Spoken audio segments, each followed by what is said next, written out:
Kita memasuki pertemuan yang berikutnya. Hari ini kita akan membahas tentang menilai keunggulan, kelemahan, dan meringkas karya sastra. Oke, kalau kita melihat judulnya keunggulan, kelemahan, berarti kita harus ingat kita membicarakan tentang materi resensi, kritik, dan esai.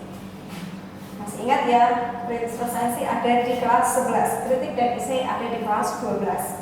Nah, sekarang kita kembali mengingat resensi berarti kita mengulas berarti membicarakan suatu karya sastra dengan tujuan menyampaikan informasi kepada pembaca apakah nanti karya tersebut itu layak atau tidak untuk diapresiasi atau maksudnya nanti dikonsumsi oleh pembaca.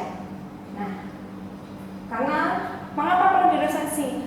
Ada kalanya sebuah karya sastra itu sebaiknya dinikmati oleh beberapa kalangan saja. Tidak semua karya sastra bisa dinikmati oleh seluruh usia.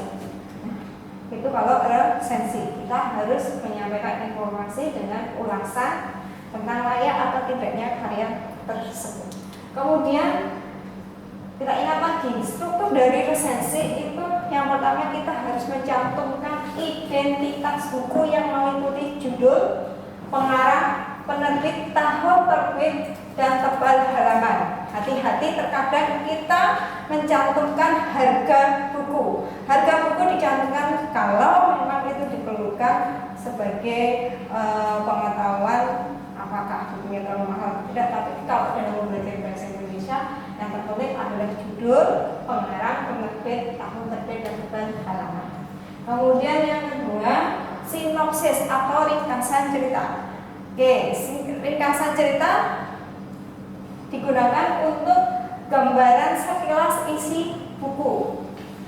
Nanti kita bisa menyambungkan unsur intrinsik ataupun unsur ekstrinsik dari karya tersebut. Kemudian yang harus ada dalam resensi yang ketiga adalah nilai buku. Apa itu kelebihan ataupun kelemahan dari buku tersebut atau karya tersebut. Kemudian yang keempat, keterbacaan atau kecocokan pembacanya. Layak atau tidak karya tersebut. Oke. Sekarang kalau resensi kita sudah ingat, maka yang harus diingat lagi adalah kritik sastra. Kalau kritik berarti kita menilai baik atau buruk. Ingat, kalau kritik biasanya kita mencari hal-hal yang buruk, tapi tidak harus pada hal buruk saja. Kita juga harus mencari hal yang baik dalam karya tersebut. Hampir mirip dengan resensi, akan tetapi sastra lebih ilmiah. Mengapa? Karena kita nanti dapat menilai isi, bentuk, peristiwa yang terdapat dalam karya tersebut. Kemudian karya sastra dapat mengkritik semuanya, misalnya cerpen, novel, roman, drama, atau puisi. Nah, oke. Kalau kritik sastra bisa kita sampaikan dengan ilmiah ataupun non ilmiah. Nah, sekarang esai. Esai berarti kita meyakinkan pembaca untuk menerima pendapat penulis. Esai itu lebih ke gagasan penulis, karena penulis membahas masalah yang penting sampai yang masalah biasa. Kemudian esai itu cenderung sederhana, padat, dan fokus langsung pada masalah yang akan dibahas. Kemudian kalimat-kalimat dalam esai biasanya bersifat pribadi. Maksudnya pribadi apa? Karena berupa opini, maka nanti ada ciri khas dari seorang penulis. Kalimatnya itu menjadi ciri khas dari si penulis tersebut. Biasanya kita lihat dari gaya kalimat yang digunakan. Kemudian, yang terakhir adalah meringkas karya sastra. Kalau meringkas berarti kita memadatkan, hampir sama dengan sinopsis. Semua karya kecuali puisi dapat kita sinopsiskan. Mengapa? Karena puisi itu terdiri dari larik-larik dan bahasanya lebih singkat. Sehingga untuk memahami sebuah puisi kita harus membaca keseluruhan. Tidak bisa kita meringkas. Coba saja kita meringkas puisi aku. Mau diringkas dari mana? Aku ini binatang jalan. Apakah akan dibuat menjadi aku? Tidak bisa. Sehingga kalau puisi tidak bisa Jadi kalau drama, novel, kemudian cerpen bisa direalisasikan. Ada sebuah jenis puisi yang biasanya berbentuk cerita yang biasa kita sebut dengan balada. Nah, hati-hati, puisi ini tidak bisa diringkas tapi bisa kita parafrasekan. Karya sastra itu yang berbentuk prosa dan naskah drama, keduanya mengandung untaian cerita sehingga lebih konvensional karena ada tema, penokohan, latar, alur, amanat, atau yang sering kita sebut dengan unsur intrinsik, sehingga dapat disinopsiskan dan sinopsis tersebut kita bisa buat dengan memulai mencari identitas buku yang terdiri dari judul buku, nama pengarang, tahun terbit, kota penerbit, dan tahun terbit. Ingat, ini tadi termasuk dalam struktur resensi. Jadi antara meringkas karya sastra dan resensi ada satu tahunnya. Nah, sekarang kita cek. Ternyata mencari kelemahan ataupun mencari keunggulan itu dalam soal UN tahun 2019 itu ada pada nomor 27. Nah, kita lihat di sini ada karya dari Ida Royani yang berjudul Santet. Santet berarti ilmu hitam ya. Kita lihat. Angin pergantian musim semakin kencang berembus, mengantar hawa dingin yang menembus ketebalan jaket yang kukenakan. Aku merasakan suasana malam ini tidak biasanya. Aku merasa ada yang aneh. Bulu kudukku berdiri, sesekali lolongan anjing di kejauhan menambah suasana malam semakin mencekam. Kuletakkan Al-Quran kecil di pangkuanku tempatnya.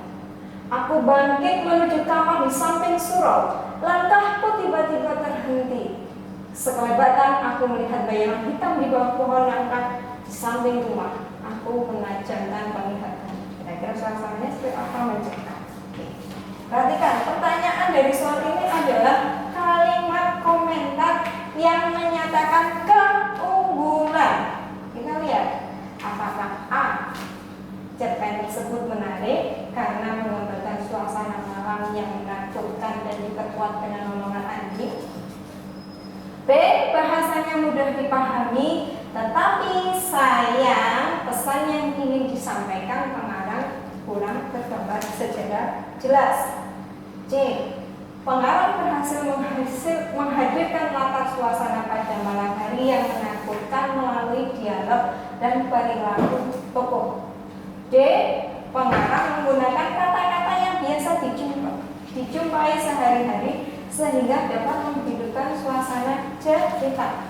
Yang E, latar suasana dan latar waktu saling mendukung untuk menghadirkan cerita yang lebih menarik. Perhatikan pada opsi B ada kata tetapi sayang, maka secara otomatis jangan memilih opsi B. Perhatikan A, C, D, dan E. Kita lihat pembahasannya bagaimana untuk soal nomor 27. Kita lihat. Isi komentar dapat berupa tanggapan, sanggahan, pendapat, pertanyaan, penolakan, dan persetujuan. Isi komentar dipandang dapat apabila sesuai dengan isi teks. Cerpen santai tadi mampu menggambarkan suasana malam yang menakutkan karena tadi ada bukti angin kencang, hawa dingin tidak biasa, aneh, bulu kuduk berdiri. Kemudian kata kuncinya ada apa? Lolongan anjing, mencekam, kelebatan bayangan hitam. Nah, itu menunjukkan bahwa dalam cerpen ini penulis mampu menggambarkan suasana malam yang menakutkan diperkuat dengan lolongan anjing. Opsinya ada pada jawaban A. Ingat ya, kata kuncinya ada lolongan anjing, mencekam, kelebatan, menggambarkan suasana yang menyenangkan. Kemudian kita temukan lagi dalam soal nomor 33. Perhatikan pertanyaannya. Kalimat kisah yang sesuai dengan Indonesia. Aku masuk ke dalam kantor dan bersalaman dengan seorang lelaki yang tersenyum-senyum yang bernama Pak Luhe. Pakaiannya lebih rapi ketimbang pakaianku. Selanjutnya, ia membuka-buka tumpukan kertas seperti menata kerai serambi. Kerai ya, bukan kere. Kalau kere orang miskin. Saya yakin Anda akan puas dengan perjodohan ini, katanya. Dia telah kami pilih sesuai dengan persyaratan komputer. Tidak ada yang melebihinya dari 110 wanita yang memenuhi syarat di Amerika Serikat. Kami memilih berdasarkan suku, agama, etnik, dan latar belakang regional. Kalimat isai yang sesuai dengan cerpen. Isinya tentang perjodohan lewat biro jodoh melalui komputer. Oke, apakah opsi A? Nah, ini isinya berbobot karena mengungkapkan sesuatu yang tidak lazim dalam masyarakat Indonesia yang pantas kita tiru sebagai bahan perbandingan. B. Budaya barat yang sifatnya modern sebaiknya perlu kita contoh karena hal ini dapat menambah wawasan masyarakat Indonesia. C. Dialog para pelaku kurang jelas sehingga isi cerita susah dipahami oleh pembaca yang akhirnya tidak tertarik untuk membaca cerita selanjutnya. D. Isi cerita tergontrol unik karena mengungkapkan perjodohan melalui biro jodoh. Hal ini sangat berbeda dengan budaya atau kebiasaan yang ada dalam masyarakat Indonesia. Kemudian yang E, bahasa yang digunakan tidak wajar dan tidak memenuhi sasaran karena terkesan melebih-lebihkan suatu perjodohan yang seharusnya tidak menjadi bahan publikasi. Bisa tadi apa ya? Sekarang kita lihat pembahasannya.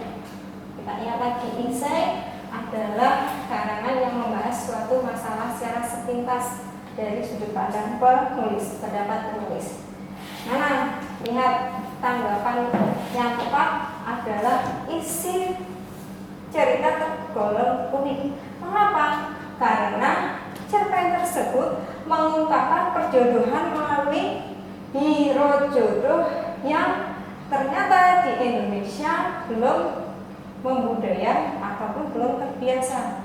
Maka dari itu opsi yang tepat ada pada D. Ya, di sini ada kata unik. Dalam teks tersebut, ingat tadi laki-laki mencari jodoh melalui biro jodoh yang dicocokkan lewat aplikasi komputer.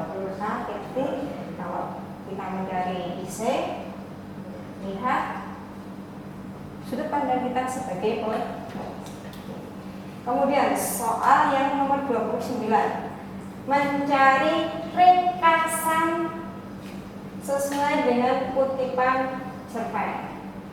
Novel, maaf ya, ringkasan yang tepat sesuai kutipan novel tersebut.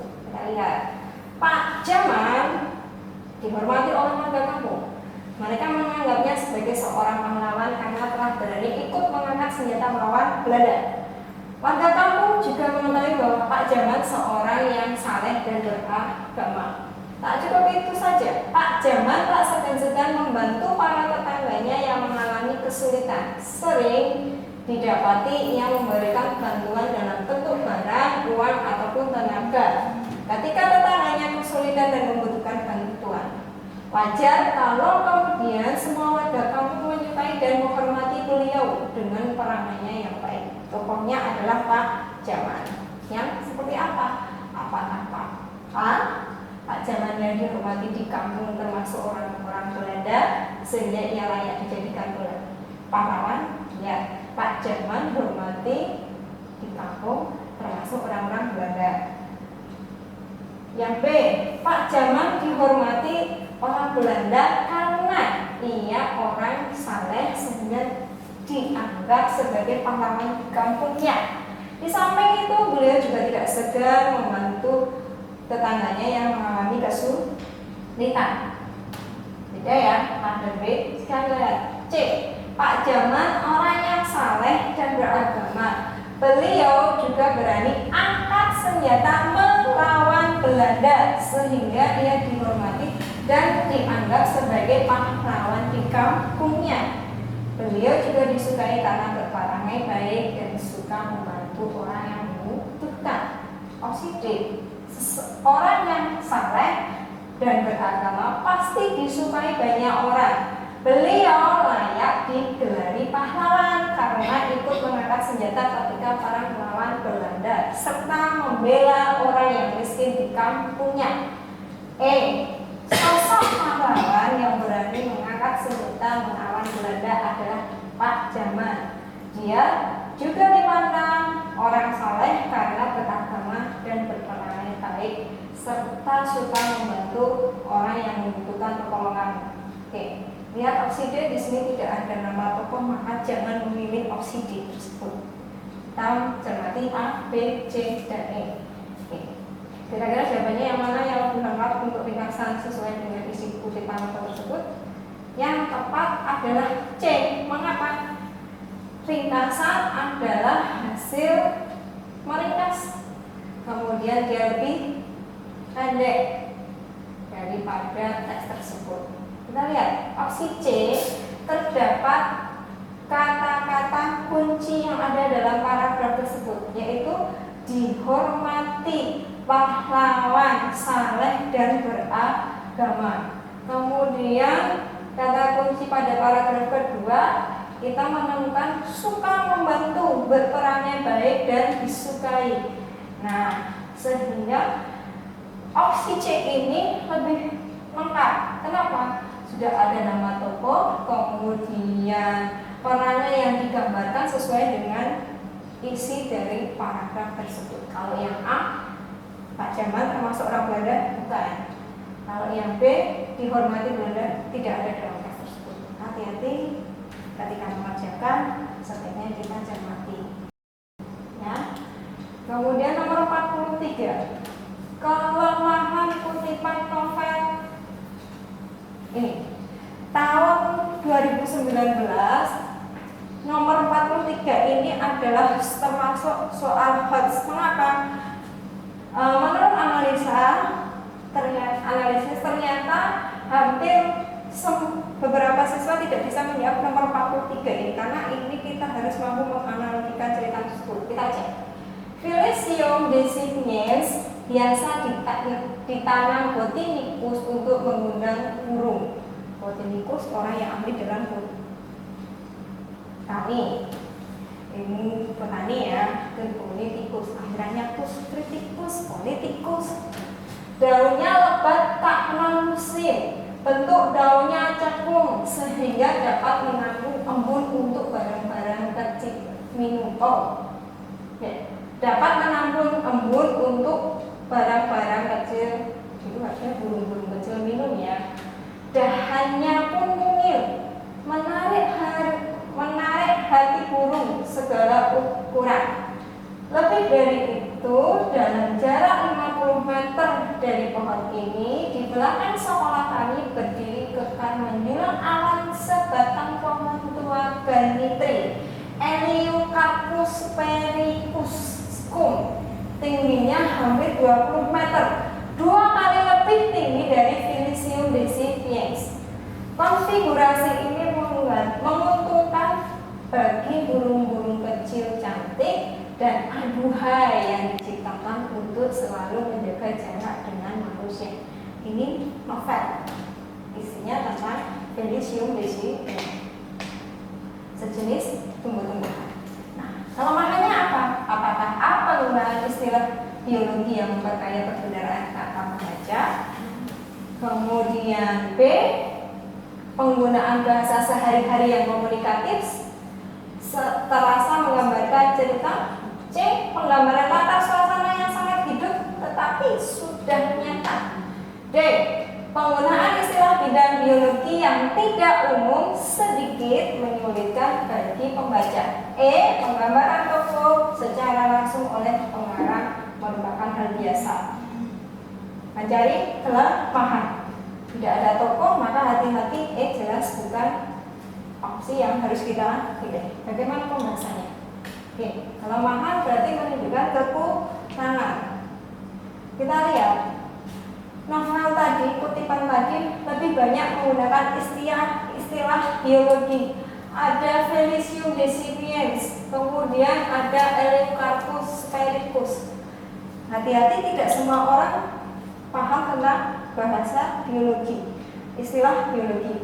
Maka opsi yang tepat adalah D, karena penggunaan istilah biologi tidak umum, sedikit menyulitkan pembaca. Ya, karena kalau kita nanti berproses membuat karya sastra, kita lebih baik menggunakan istilah-istilah yang sudah dipahami oleh pembaca. Tapi tidak apa-apa kalau mau mengenalkan istilah baru, tapi kita harus tahu siapa sasaran dari novel tersebut. Hati-hati, kelemahan harus menunjukkan ketidakunggulan, itu kuncinya. Tips untuk mengerjakan soal UN nanti adalah yang pertama, pahami kalimat soal tersebut atau pertanyaan. Kemudian pahami teks sesuai dengan permintaan soal. Kalau soal itu meminta kelemahan, berarti mencari kekurangan. Kalau ditanyakan tokohnya, berarti cari siapa nama atau tokoh yang ada dalam teks tersebut. Kemudian cermati opsi yang tepat untuk menjawab teks tersebut. Oke, jangan lupa UN berarti ujian nasional, tapi juga berarti ujian nurani, karena kamu dituntut menguasai nuranimu, mampu berlaku jujur, dan mampu membuktikan bahwa kamu mampu. Usaha, jangan lupa meminta restu pada orang tua dan berusaha dengan sebaik-baiknya. Tetap semangat, apapun yang terjadi, tetap belajar demi masa depan kamu yang luar biasa. Sukses untuk siswa Muhi, jaya untuk Muhi. Terima kasih. Assalamualaikum warahmatullahi wabarakatuh. Head start.